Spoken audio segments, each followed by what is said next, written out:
接下来编织毛巾圈编织。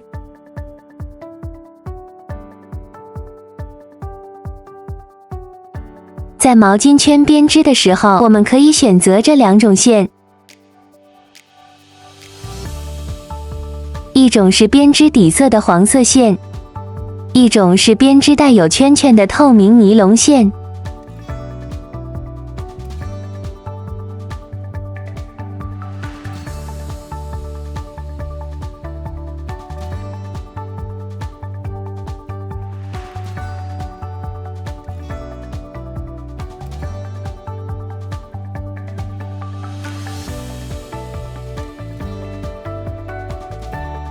我们在编织毛巾圈的时候，需要用到这个 P 机头以及 P 压板。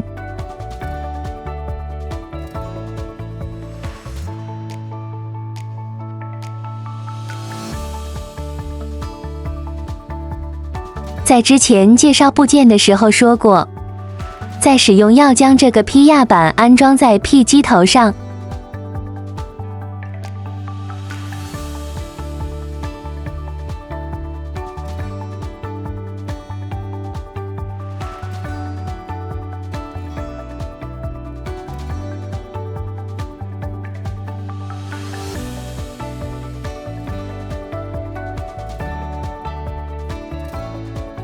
我们在安装这个 P 机头的时候，要注意 P 压板要贴紧沉降针 ，P 机头上的导轨要沿着下面的这个导轨棒。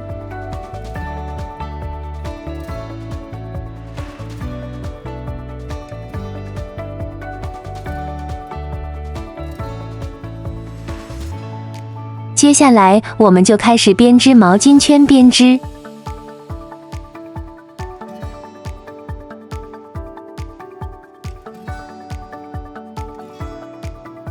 此时半针距在 H5 的位置，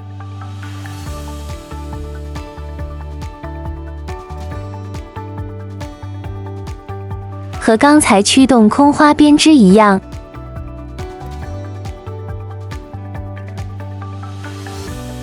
首先将需要编织的织针推至 B 位。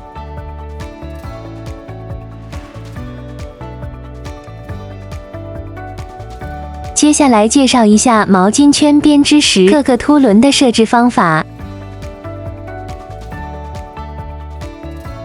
此时主机两边的侧凸轮杆放在圆圈的位置。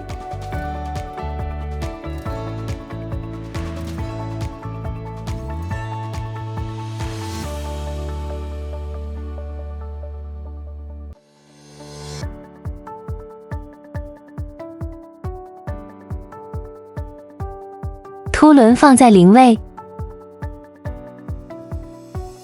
毛巾圈编织的时候，我们要将密度调大一些，将密度盘调在6。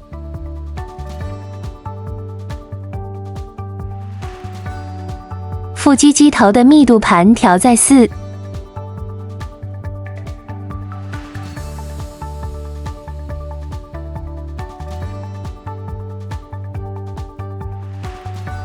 我们在编织毛巾圈的时候，要使用到这根透明的尼龙线。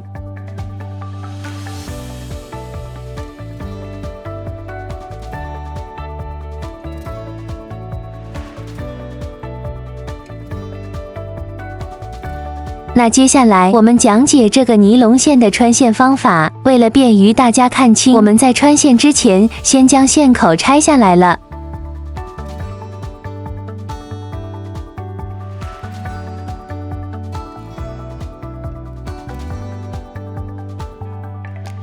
正常情况下，有这个连接板的状态下进行穿线的。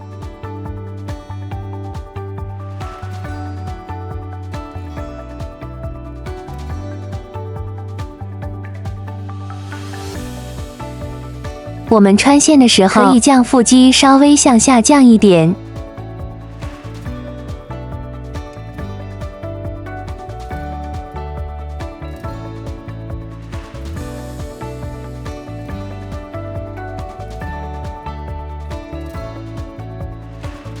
那这边有个辅助穿线杆，如果我们把辅助穿线杆拨到 P 的位置的时候，这个带有三角形的孔部件就会突出。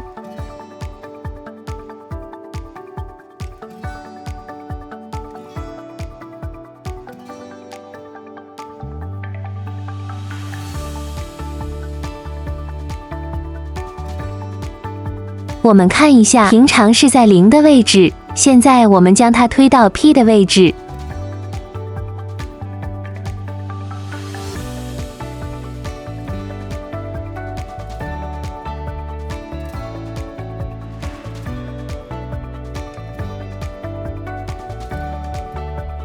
我们穿线的时候，可以借助下这个钩针。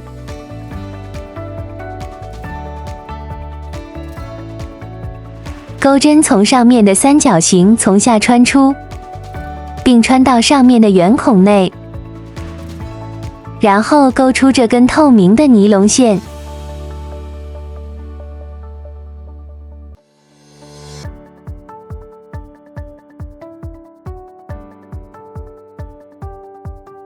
这样，这根细的透明尼龙线就穿好了。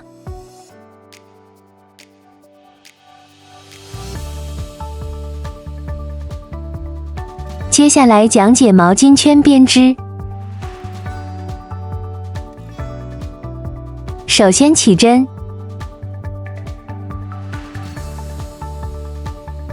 所有的凸轮设置都与驱动空花设置一样。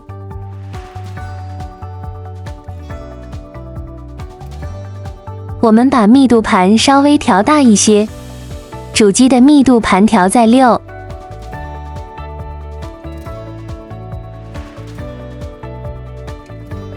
副机的密度盘调在4，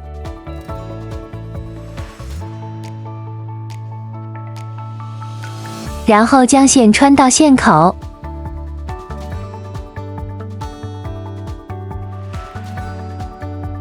副机的半针距杆放在 H5 的位置。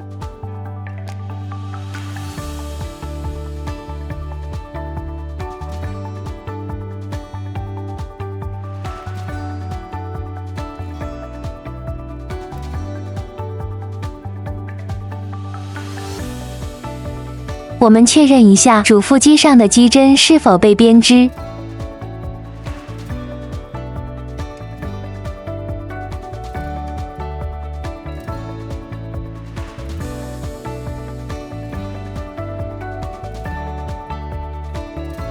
接下来我们穿编出板。穿编出板的时候与驱动空花一样，将编出板的针与副机的沉降针对应。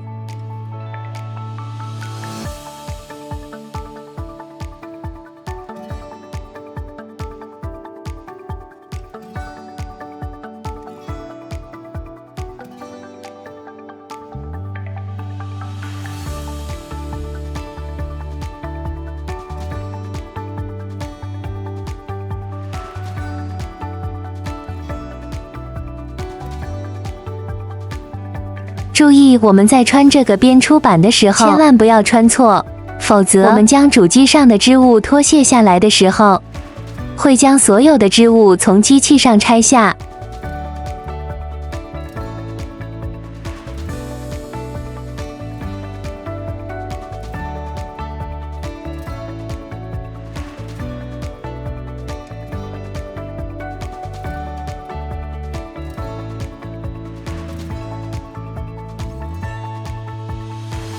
那这样穿好以后，接下来我们要将主机上的织针从线圈上拆卸下来。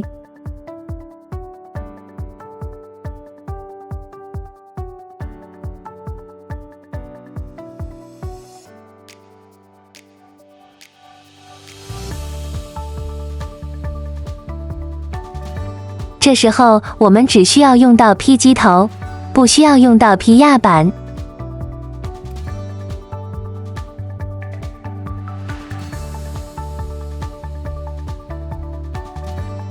此时将 P 机头放在主机的导轨棒上，然后从右往左滑动 P 机头。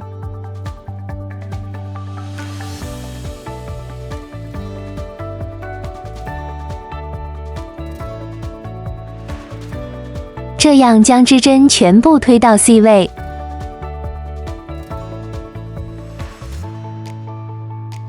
然后将 P 机头拉回。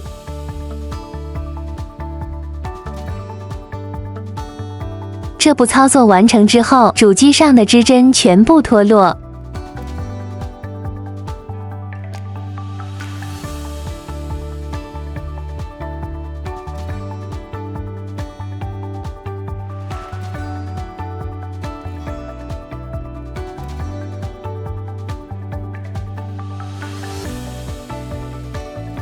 接下来我们挂重锤，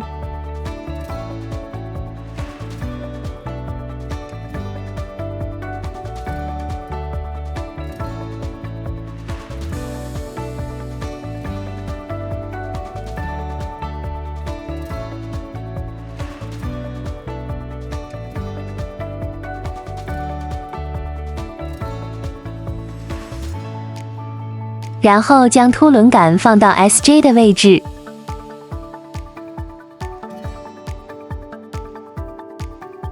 在这个状态下，连续拉动3行。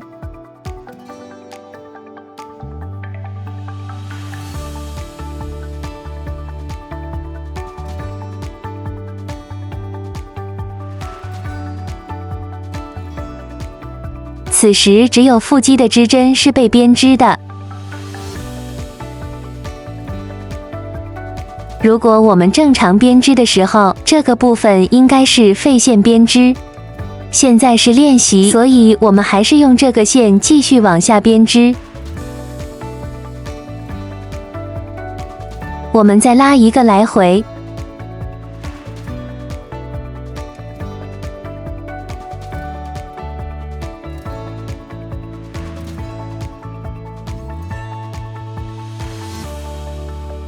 拉完一个来回后，我们先装入花卡。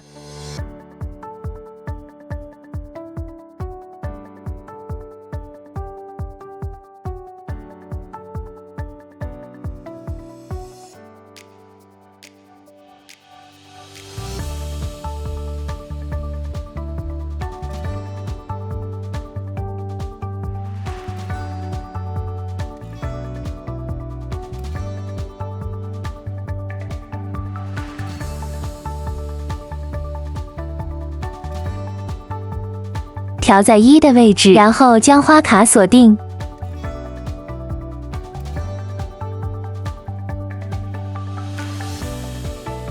然后我们将这根透明的尼龙线穿到线口内。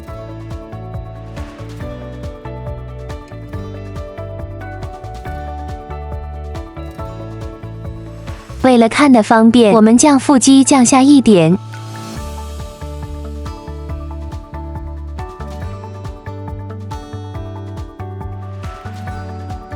然后将这个拨杆拨到 P 的位置，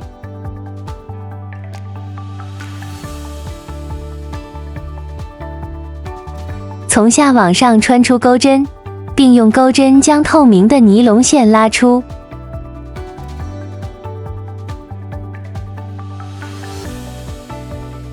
这样就穿好了。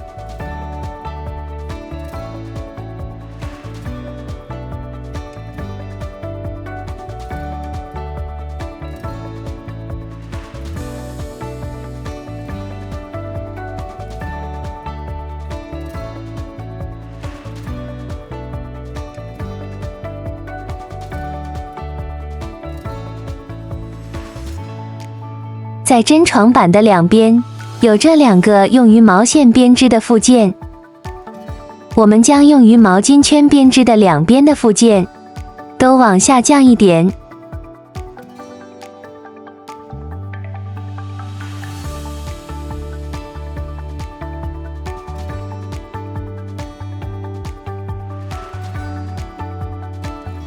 接下来我们要让机头记住这个花卡的花型。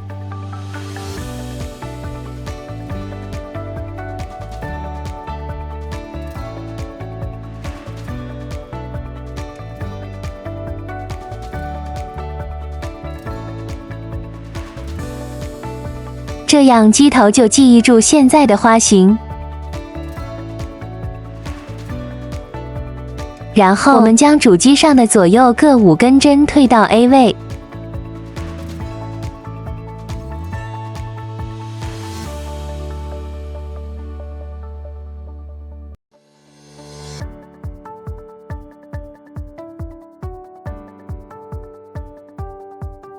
做完这些步骤后，我们就要正式编织，所以要将花卡锁定解除。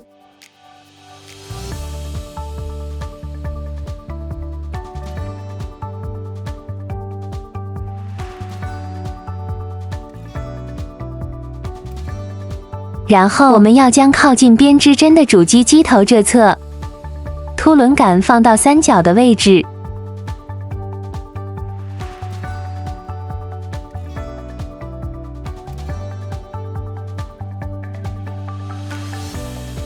现在将 P 压板装到 P 机头上，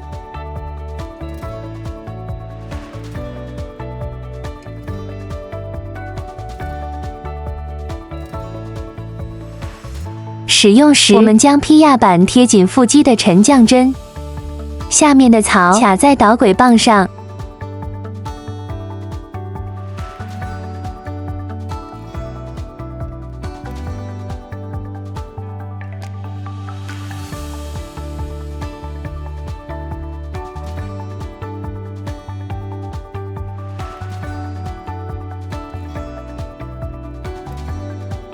这个 P 压板是为了在编织过程中防止织物上浮。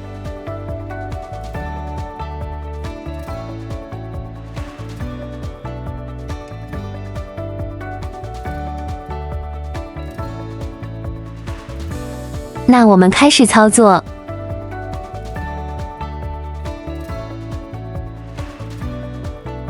操作的顺序与刚才驱动空花的是一样的。织针移动到 C 位时，我们就拉动机头，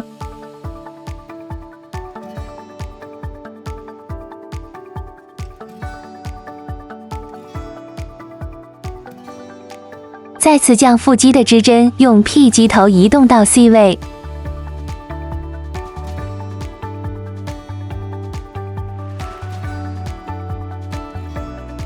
然后再次拉动机头。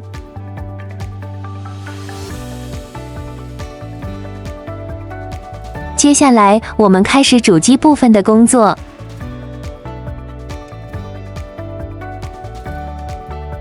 同样的，我们 P 机头放在主机上的时候，一定要将 P 压板贴紧沉降针下面 ，P 机头的槽贴紧主机的导轨棒。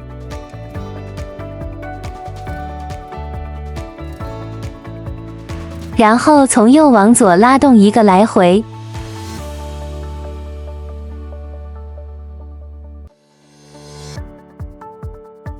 将原本主机上的织针脱卸，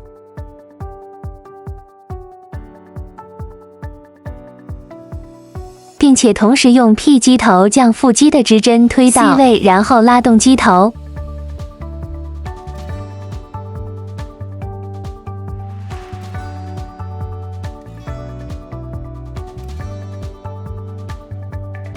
再次用 P 机头将副机的织针推至 C 位。拉动机头一次，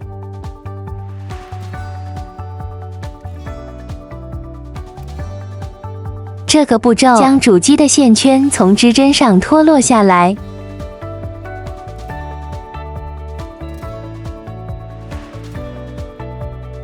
重复这个动作。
刚才我们编织的时候，将主机上的左右两边的5针推至 A 位。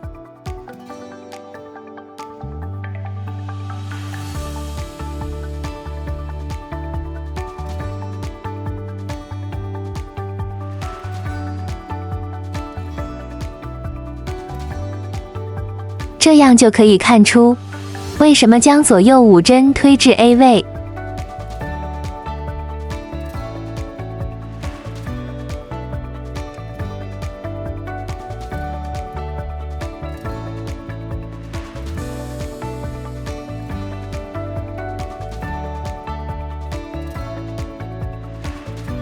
这个是不使用花卡编织的毛巾圈。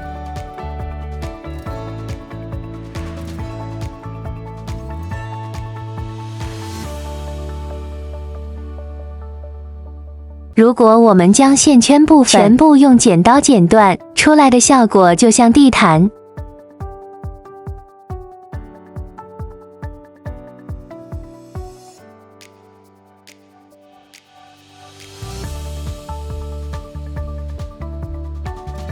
这个可以根据自己的喜好来决定。